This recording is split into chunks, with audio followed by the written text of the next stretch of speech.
Hi everyone, I'm Colleen with Awaken Catholic, and this is Awaken the Saint. Today, June 10th, we celebrate the feast day not of one specific person, but a large group of martyrs from France, the Martyrs of the Hulks of Rochefort. The year was 1791. Louis XVI, who would later be known as Louis the Last, was still on the throne of France, but he wouldn't remain there long. Unrest had been brewing for years. The French people, driven to desperation by food shortages, financial problems, and general dissatisfaction with the ruling class, had begun to revolt. Many of the revolutionaries, clinging to Enlightenment ideals proposed by popular writers, were extremely anti-Catholic.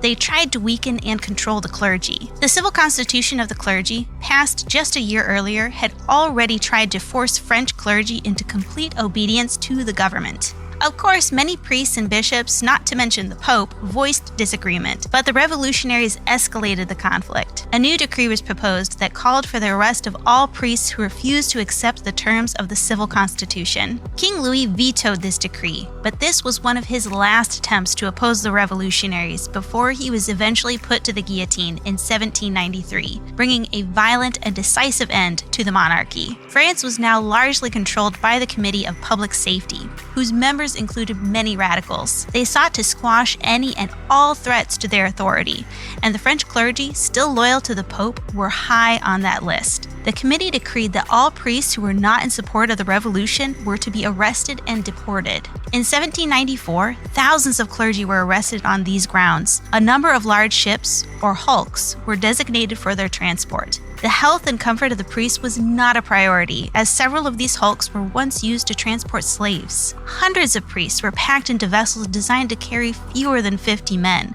where they remained for months at a time. And due to a British blockade, the ships never left the harbor. In the worst imaginable conditions and lacking every kind of human necessity, over 500 fell ill and died. Those who survived were released almost 9 months later. In the years following, all involved, including the surviving clergy, avoided discussing the imprisonment in order to prevent general outrage. It would be 25 years before any written works were released to inform the public of what happened. Surviving records enabled historians to positively confirm 64 priests who were worthy of beatification. These 64 were officially recognized as martyrs by Pope John Paul II in 1995. When learning about the needless deaths of so many innocent people, it's hard not to feel angry. But in those times, we have to remember, as those captive priests did, the redemptive suffering of Jesus. Like the radicals in France during the Revolution, these priests could have let their desperation lead them to violence, but they chose instead to suffer willingly. Sometimes the true heroes of a conflict are the ones who choose not to act. Martyrs of the Hulks of Rochefort, pray for us.